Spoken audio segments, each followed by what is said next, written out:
Hello folks and welcome to another PreFIRE video. Today we're going to be playing in the top 8 of the Magic Online leagues, which are already firing, and you can sign up right now if you want to check out the video that I did on my first attempt at the PreFIRE leagues on MTGO. You can check out the link that you will see right there. Yeah, let's go and talk about the deck. So I won't be going super deep into the deck tech because, as I said already, you can find everything in the video. But we're going to talk about the structure of the event. So we have our leagues. We had like 40-something players, which is insane for the very first league ever run.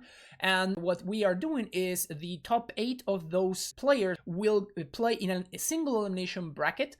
And that's what we're going to be doing today. I actually ended up in 9th place, but the person on 8th place had to drop because they couldn't play the matches. So I was bumped up, and we're going to be playing exact same deck list we played in the league. The very first round, because these are, known decks, we're going to be playing against Tron. So Tron went 6-0 in one of the 2 decks that went 6-0 in our very first league, the other one being Infect. And boy, I'm happy that I dodged Infect because the matchup is heinous and the Tron matchup is actually pretty reasonable. So let's drop right into the action. So we are playing against Tron, and this hand is probably not good enough for beating Tron. So let's just move again. This one is a little bit closer. Still not great though. Like, I really need a Summer Bloom, or because my opponent's going to be on the play. They were the higher seed. So if they have turn 3 Karn, this hand doesn't really beat that. No, I think I'm going to mulligan to 5. Now, this is a hand I can get behind. So this one does the thing. So we bottom this, we bottom that.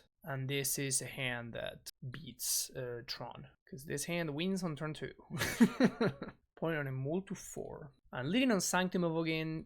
This is not going to work out great for my opponent. Oh, there's the Primeval Titan. Not a bad draw. I guess this hand did not win on turn 2. That was my bad. But like, it had at least... This is one of the ways that I can win on turn 2. But it was pretty close to that. Play an Amulet. We Summoner's Pact for Azusa. Play our Celestia Sanctuary. Float a bunch of mana. Cast our Azusa. Opponent doesn't even want to see it. I mean, it makes sense. Like, I'm just not gonna kill myself, right? Also, that their hand just was pretty much non-functional. But yeah, there you go. We won the Ghost Quarter for sure. This one's pretty good. Walking Ballista, we can cut. Ramming up Excavators, pretty good alongside the Ghost Quarter that I'm bringing in. Then besides that, that's kind of it. There isn't that much else. I think I'm gonna cut the Calming Garden instead of the Cavern of Souls, actually. It's just having an ETB on tap land is more valuable than the random 0 one. Like, this card, this is pretty much irrelevant. My opponent has access to Thought Knots here, which is a reason to bring in this member. The question is it enough of a reason? It's probably better than Engineered Explosives, I would guess. Alternatively, we could be bringing in Crossing Grip. 3 mana, it just does not seem like I want to be fighting this fight. I guess I could have Slaughter Pact instead of Dismember. Yeah, I think I actually like that better. Because Slaughter Pact also gives me a pretty bad way of answering Wormcoil Engine, I guess. Actually, no. Having to pay for a Black Pact against the Karn Liberated. But yeah, I think historically this has been a good matchup for Amulet. We want to sideboard minimally. One of the ways that we lose is by overboarding. This hand is just not good enough, though. This one, on the other hand, still not good enough, but it's a fine 6, I think. And I'm gonna bottom the Cavern of Souls. Maybe with my opponent keeping 7, it's not as good. That's a terrible draw. That's an incredibly bad draw for me. I think I'm gonna be in bad shape now. It's really awkward because I don't want to expose this to a Nature's Claim or whatever, but I need to just play out the Amulet, because if I find an Azusa, then I get to cast it. I could pact for Azusa here, but I lose to a Ghost Quarter, so I'm just going to play a land and pass the turn. Next turn, we can Zenith for Azusa and set up Primeval Titan for the 4th turn. Sylvan's Crying. Okay, so my opponent's going to complete Tron, but I'm going to be able to Azusa. Oh, that's pretty good. All right, that was kind of a ridiculous top deck right there. I think that's pretty much the only top deck that allows me to win here. Now we're going to Zenith for 3. Notably, my opponent does not have access to enough mana to play. There's like a colorless and 1 counterspell. Oh, they have Dismember. That's really good for them. So I'm just going to bounce my basic forest here and pass the turn. We're going to be able to cast Primeval Titan next turn, and that Primeval Titan will be lethal. If they have Karn Liberated or if they have Oblivion Stone, that will be a problem. My opponent should like crack this right now for green and look for natural, like Nature's Claim. They don't have it. Wormhole Engine is exactly the threat that we want to see, because it's pretty bad against us. So I can make 20 power, I think. My opponent blocks, they take 14, but I am dead to a Karn Liberated exile in one of my green sources. So that being the case, I want to make sure that I don't die. And I guess the best way to achieve that is to forego the double strike and just effectively throw my Primeval Titan away. Oh, I can just activate. Yeah, this is better. Okay, so this is the superior line. So what we're gonna do is we're going to play Gruul Turf, and now the line is going to be to make Primeval Titan mana. We're going to cast Summoner's Pact, cast Primeval Titan, and we're going to get Boros Garrison and Slayer Stronghold, and then what we will do, float mana and activate here. I will leave the Boros Garrison untapped, and I will bounce the Slayer Stronghold. Now what I can do is I can attack, get 2 green sources, meaning that I just don't die to my opponent destroying one of my lands. So we can probably get Temple of Mystery to get some value on the way out, and I guess the Botanical Sanctum?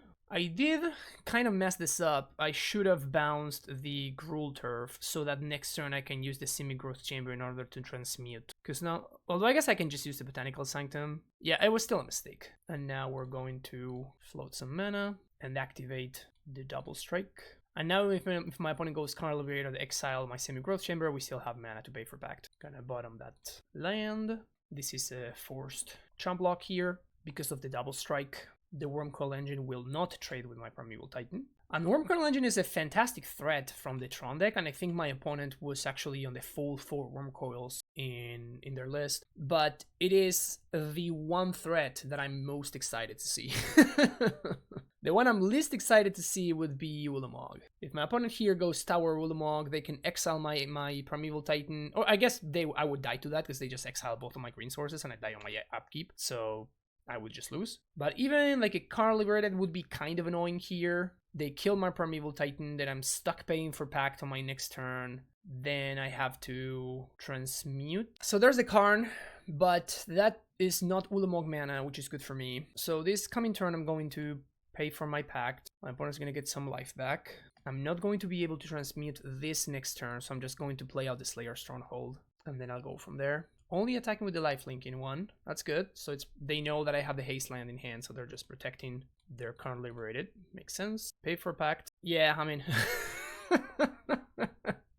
I guess if I'm going to be drawing like this, then this deck is very, very broken. So that was... I guess it's not the actual best draw, because No, this is probably the actual best draw here. Because what this does is this allows me to basically make enough mana to cast another Primeval Titan. And while doing that, I am also able to replay the Slayer Stronghold. So we get Summoner's Pact, play Slayer Stronghold, play Growth Chamber. And I guess we can use Vesuva to copy the Sunhome so I can double strike. Cast my Pact, get another Primetime. Cast the other Primetime. Here we will get... I guess I could just take Gemstone. Try to maximize my mana here, because I may be able to... I guess I cannot transmute this turn, but I may be able to transmute next turn. So if I get Gemstone Mine... Yeah, this is just lethal. Oh, I guess my opponent could have this member. If they have this member, it's the only thing that they could have. So let's figure out how to play around it. So my opponent goes down to 5 to cast this member. Titan becomes a 1/1. So I need to make sure that I get a Tolaria West. I must get a Tolaria West, or otherwise I just get cheesed. So let's get Gemstone, Tolaria West, and then Ghost Quarter, Vesuva on attack step. That is the line.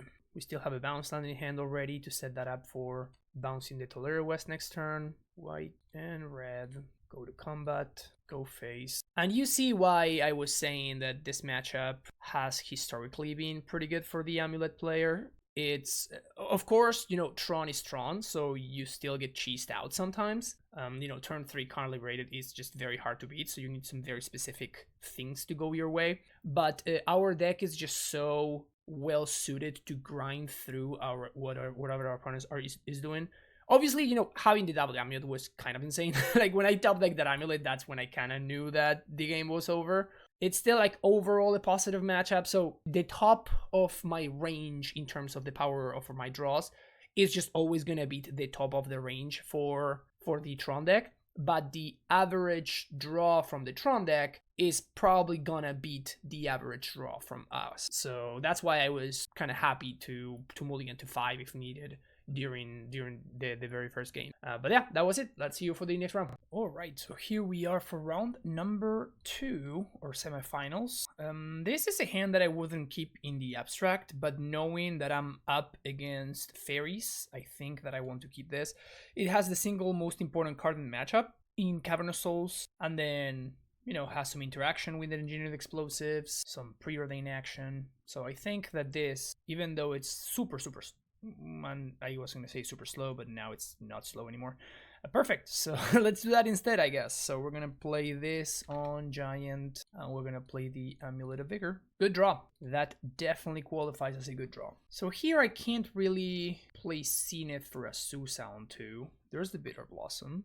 So this is actually interesting. I think I'd rather spend this turn to develop my mana. So I'm just going to preordain here. Summer Bloom is an interesting one. I think I want that. So let's bottom and top. And then what we can do next turn is we can play Summer Bloom. Summer Bloom doesn't actually give me 7 mana, so I'm probably going to cantrip again next turn, actually. These explosives I can just sandbag for a while until I'm ready to probably play it out for 0 to wipe my opponent's board. Okay, second Summer Bloom is a lot better. This is great for me, actually.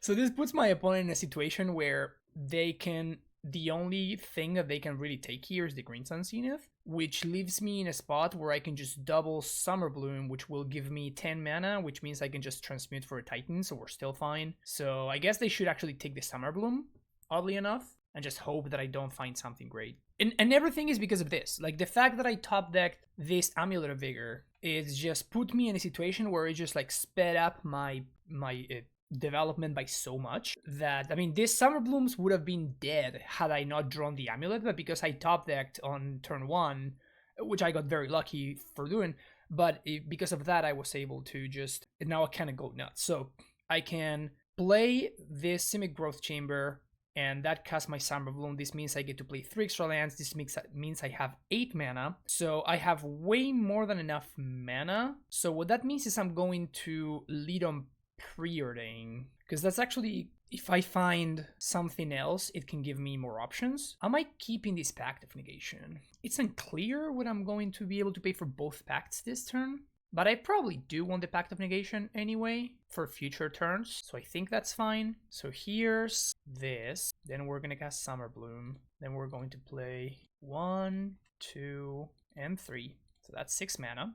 Then we're going to cast another Summer Bloom, and we're going to transmute for Summoner's Pact. This does give me 1 extra land drop, which is cool, which I can use to go get whatever. So we're just gonna cast Primeval Titan here. We're definitely gonna get Bodos Garrison and Slayer Stronghold. I can swing for 16, but then I would die to my own upkeep trigger, so that's maybe not ideal. So I think I'm just going to develop my mana. So let's just swing and get Temple of Mystery, and I might as well get another bounce land. Colony Garden doesn't really do anything. I think I'll just get another bounce land just to further develop my mana. Can bottom that land and return the Cavernous Souls here. We can transmute here. I would be playing into... Yeah, but I think I'm going to. I would be playing into a discard spell, but I think that's fine. Like, I'm so far ahead now that I don't think that too much matters. This matchup was also historically pretty good for us, and it's pretty convenient because Oklahomigan actually played against Pablo, who was on Blue-Black Mill. And yeah, or just here, this Jace just resolves. It just doesn't do anything. Like, best thing can do is just bounce my dude. It's totally fine. We have a Cavernous Souls anyway. So we take a hit for 4 here, then we pay for our Pact, and then we can potentially do something. Oh, that's an Azusa. Oh, we already had the Azusa, never mind. But Azusa, because of... No, Azusa actually does work. The only issue is that I cannot haste Primeval Titan, so I would just be casting the Azusa. But I guess that's fine. So we play out the Bodos Garrison, bounce here, cast Summoner's Pact, get Azusa, and play both bounce lands here. So the good thing here, however, is that I already have, even though I'm not going to be able to haste here because of my mana situation, the good thing is that I will be able to just develop my mana even further, and now I'm going to have access to both Pact of Negation and Summoner's Pact. So I could transmute again, but I think I'm just going to get Radiant Fountain. Just go Radiant Fountain and I guess Sunhome, just to make sure I don't get randomly cheesed out, which I don't think I can, but never should have gotten Tolera West. But again, I don't think it really matters. I already have another Primeval Titan set up for next turn if this one gets answered. This bouncing Primeval Titan is just not going to work out. That's cute. Yeah, I already have another one, so Preordain. Makes sense. I'm going to take 5, and then next turn we're going to be cooking. Pay for Pact. Now play Cavern on Giant. Cast Summoner's Pact, and this should be game. Cast Primeval Titan. Uncounterable, by the way, so Remand doesn't really do anything. And now I guess I might as well get these two. Can bounce here, haste Primeval Titan, get Sunhome, and play this out. Now we can double strike, and we're good to go. Okay, cool. Game 2. This is the kind of matchup where we want to bring in all of our fair threats, maybe even the Excavator. Not sure about that last one. I think I want Swan Song, definitely want Cavern of Souls. Colony Garden doesn't do anything, so we cut that one. I don't think we're gonna need Radiant Fountain. Walking Ballista is an interesting one. Walking Ballista is super interesting. Don't really care for Green Sun Zenith. I think I do want to have access to the Ballista. This used to be like a common play pattern where your opponent would, your control opponent would like, you're chipping in damage throughout the development stages of the game, and then you resolve Primeval Titans with get answered or get countered or whatever, and eventually on turn 20 you set up a Cavern of Souls on Construct, and then you cast an Uncounterable Ballista for like 12/12, and then you just ping your opponent to death. It was a pretty common play pattern back in the day. I think I want Zenith over Summoner's Pact. I'm gonna keep a couple of them just to chain pact, but I think I like Zenith. Even though it's a little bit more expensive, I feel like not needing to pay for the Summoner's Pact is going to be more valuable. And I think I'm gonna cut some Summer Blooms. Actually, let's cut Ancient Stirrings. Yeah, let's cut the Ancient Stirrings. And let's go. Maybe I want to bring back in the extra land. Radiant Fountain may actually be worth it. Man, these hands. Yes, a million times yes. This is why we have the extra Cavern of Souls in the sideboard, right? Opponent on a mulligan to 6, turn 1 Inquisition. I imagine this is going to take the Amulet. That gives them a lot of time before this Summer Bloom becomes castable. Oh, Surgical? Oh, that's not the line. Amulet doesn't really matter. Like, now they use the card. And this is obviously like something that people that are not familiar with the matchup, it's like such a common thing to or like to think that Amulet is a relevant card for the deck because, well, I mean, the deck is called Amulet, right? But I feel like the Surgical was much more effective if my opponent had... First of all, they should have waited until draw step because I may top deck an Amulet for the turn. And second of all, Surgical like Amulet, that just doesn't really matter, right? What wins the game are going to be my threats, and saving the Inquisition, the Surgical for if they top deck a Thoughtseize and they can take my Primeval Titan and then they Surgical my Primeval Titan. That's a lot more valuable for them. I think I'm gonna go with Preordain here because my opponent doesn't really know what I have going on. So I'm going to, if they play a land, if they counter this, then I get to play Growth Chamber and just pass the turn, no big deal. And then if they don't, oh, Spellstarter Sprite, that's pretty good. That really punishes my line, especially because now future Spellstarter Sprites are going to be that much more effective. Honestly, I was thinking of Remand, I was not thinking of Sprite. I mean, I have to do it. I don't think I can afford to. Oh, that resolved. That's a really big deal. We're going to do this. Play Gemstone Mine and play this Cavern on Giant and send the turn back. Cavern of Soul is such a big deal for this deck. I was not expecting Summer Bloom to resolve, if I'm being honest. So now we just cast Primeval Titan. And this just got really tough for my opponent. We still have a land drop here. I think we're doing Boros Garrison and Stronghold. Even though we obviously cannot really take advantage of this. But this just sets up future turns so much better. We also get to reset our Gemstone Mine for value. We already have mana to transmute this Tolera West on future turn. And now future threats that we deploy are going to be hasty. Take 1. Yeah, my opponent not hitting land drops is pretty much a death sentence. Snapcaster and Surgical Extraction. I mean, you gotta do what you gotta do, I guess. It's pretty funny that now we just get to EE for X equals 2. But yeah, I mean, no good targets here for my opponent. Neither of these cards really do anything. And now we get to do one of the most fun things that this deck can do, which is to transmute for Tireless Tracker. I have an unhealthy love for the card Tireless Tracker. Oh yes, welcome home, pal. We could haste this, but then it dies, like it just trays with Snapcaster Mage. Yeah, I don't think we're gonna do that. I think instead what we're gonna do is we're just gonna draw a bunch of cards. Let's actually get the Gruul Turf here, Tolaria West to set up. Oh, I definitely want to make sure that I'm playing around my opponent. Oh, I messed that up. I literally did the opposite of what I said I was gonna do. Okay, so we can still fix this. I want to play around Damping Sphere, and I can still do that by playing these on X equals 2, and then playing out the Gemstone Mine. So the only card that really beats me there, like I was meaning to say I want to leave the Gemstone Mine and play this for a turn, but then I just brain farted and I bounced the Gemstone Mine.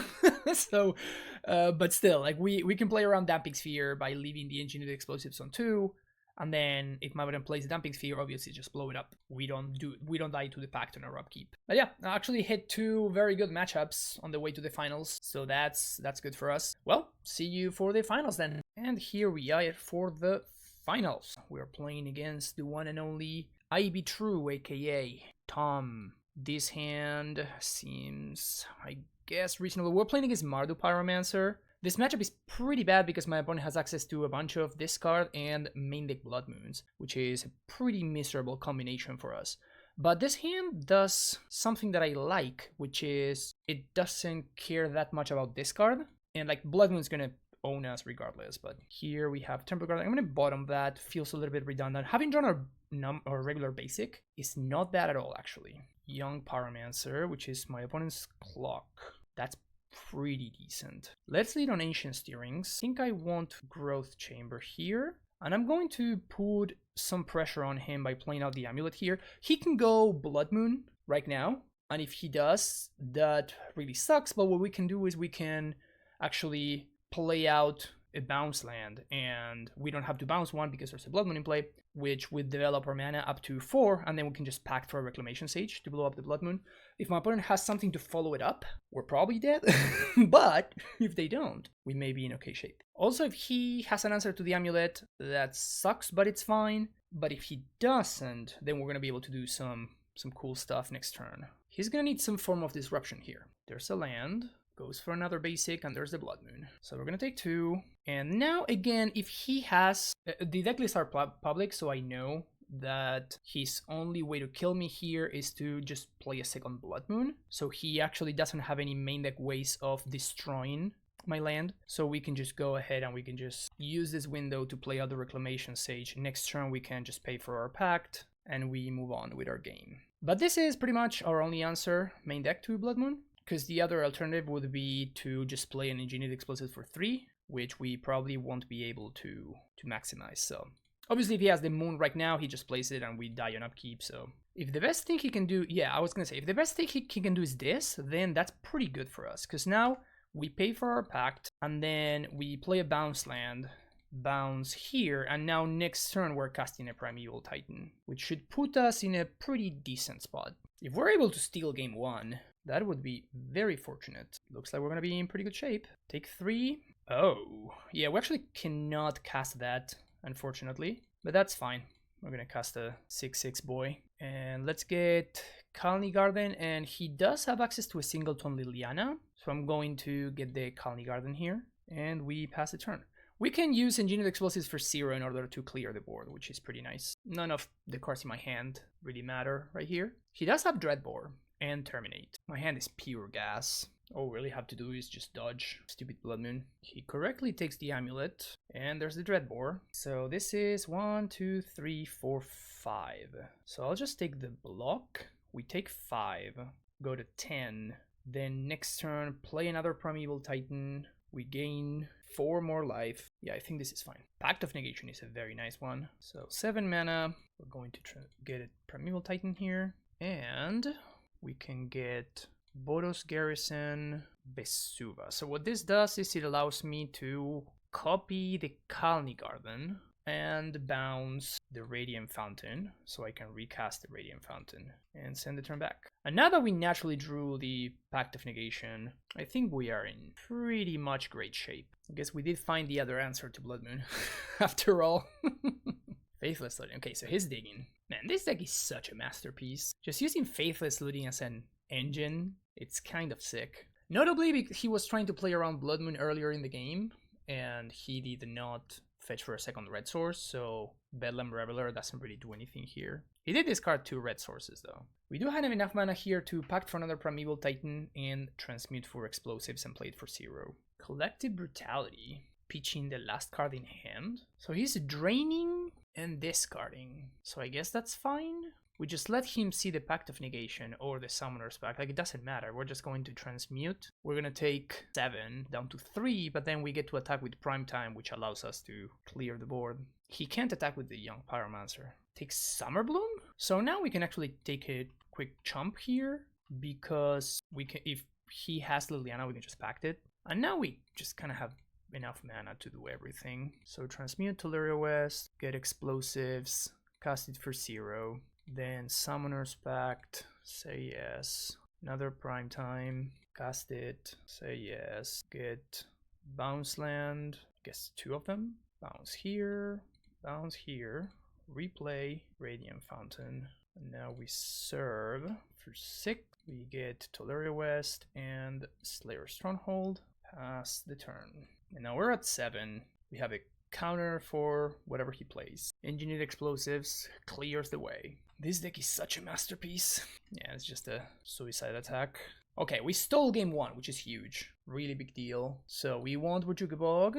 And Ghost Quarter is actually like a pretty bad basic forest, but we take it. I wish I were kidding, but no, that's actually fine. So let's bring in these. My opponent's going to be going after my lands. Remnant Excavator sounds pretty good here. Obviously, Obstinate Baloth and Throgtusk. This is a matchup where Pact of Negation suck. Also, Summoner's Pact is super medium. Cross and Grip is so weird because we only care about specifically Blood Moon and nothing else. So it is pretty brutal. The problem is we can't really beat Blood Moon, so I guess we do need to bring in a Cross and Grip. And this is the kind of matchup where I think I want to be cutting Amulets, siding out to up to 29 lands, just not worry about Amulets at all. He also has Surgical Extraction, which is kind of a big deal. Do I want Summoner's Pact? I kind of want Summoner's Pact, but not over anything else that I have going on, so I'm just going to submit here. Game 2. This hand looks pretty decent to me. I think we keep it. We have to be mindful of Molten Rain, so I may lead on Sunhome and I may sandbag the forest a little bit. The problem is Molten Rain or Blood Moon, either one of them just destroys my bounce land. I wonder if I should be cutting Preordains. Do not have to worry about blue mana at all. It doesn't sound crazy actually. Takes the Azusa. Yeah, I'm just gonna lead on basic forest. I may draw Ancient Stirrings. Passes the turn. Okay, so I'm just gonna Vesuva my own basic forest here. That was actually a pretty good draw there. Because now Blood Moon doesn't really do anything. Okay, so I'm gonna play my land and pass the turn. And now next turn we get a guaranteed value with Tracker. Oh, Inquisition, okay. So that's probably gonna take the Tracker. Takes Zenith. Thoughtseize, that probably takes the Primeval Titan. So I'm assuming that he has a removal spell for the Tracker. If he takes the Primeval Titan, that makes me vulnerable to Surgical Extraction. Yeah, he does take the Tracker. Okay, so I'm gonna play Gruul Turf, bouncing the Sunhome, and send it back.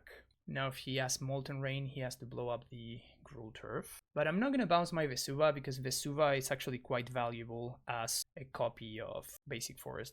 Awkwardly enough, I have to play out, I think, the redundant Gruul Turf here. Now we're gonna have Primeval Titan mana for next turn. Kolaghan's Command makes me discard and shocks me. This is a huge win for us. That's basically like he discarded a Kolaghan's Command. Huge, huge win for us. Super stoked about that. If he doesn't have a Blood Moon or a Molten Rain right now, I think we may just win this matchup, which has historically been a pretty bad one, but he just never put on any pressure on me. No Revelers, no Pyromancers, Molten Rain my basic forest. Play my Radiant Fountain, say go. Is this the Blood Moon turn? Yeah. Pass the turn. No real value in casting Summerbloom here. I'd rather hold it in hand in case I find my opponent like K-commands me again or something. But I did want to play out the basic first because I may draw another one of my basics. And if that's the case, they can just prime time. But I think that he's just playing that out because, yeah, he has Reveler, his last card. So he just wants to discard to refuel. Here's my land. Pass the turn. We are really just a Crossing Grip away from winning. Peating Needle. This doesn't really do anything. Like, he can name Tolaria West, I guess, but I don't think that's enough value. Walking Ballista. Sure. Take 5. Good draw. Bailoff. Alright, pass the turn. I'm not playing the land because if I draw a tracker, I want to make sure that I draw a card off it. Bolts and passes. So we're dead to Lightning Bolt. We're probably dead to Faithless Looting. Okay, just dead to not doing anything. Okay, there you go. So this is much more how like how this matchup usually plays out. A lot closer to that. Maybe I want Dismember on the draw. I don't think I do. Just gonna bring in another Crossing Grip. And I guess I cut Ancient Steerings. Dismember is such a bad value against the deck with Call Against Command and Lingering Souls. If I didn't have access to Summer Bloom in my deck, I'd probably keep the bring in the Dismembers. Keep this hand. Once again, we don't want to be discarding against, or like going down on cards against the deck that has a bunch of discard. But here we also have Preordain, which is pretty nice, which we can cast on 1. Moves to 4. Crazy. Yeah, we keep this. Yeah, he'd better have a discard spell, and he's gonna have like a pretty good choice here. Like, what do you do? I think you take the Summer Bloom, but I'm not even sure. He takes the tracker. So cast Summer Bloom, play land, bounce Sanctum, play Sanctum, play Preordain. This one we can bottom, and I guess I'm gonna take another Preordain. And what to copy with Vesua is interesting. I guess I want to copy the Sanctum, just because I really need to make sure I have blue sources. This means I can transmute this turn if I do this. I think I'd rather Preordain than transmute. Yeah, we can bottom both of these. That sucks a little bit, but I guess it is what it is.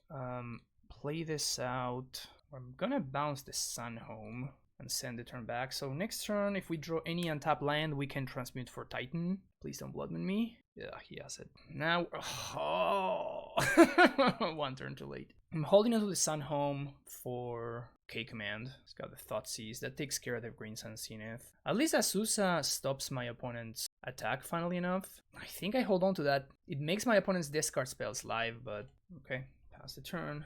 I don't want to make his artifact discard. Good. Molten Rain. My Boros Garrison. That's fine. That's huge. So I think here I'm just going to play this for x equals 2 and just crack it immediately. And this gives me a lot of time. Obviously, Call Against Command is... Oh, Molten Rain on the basic. No! No!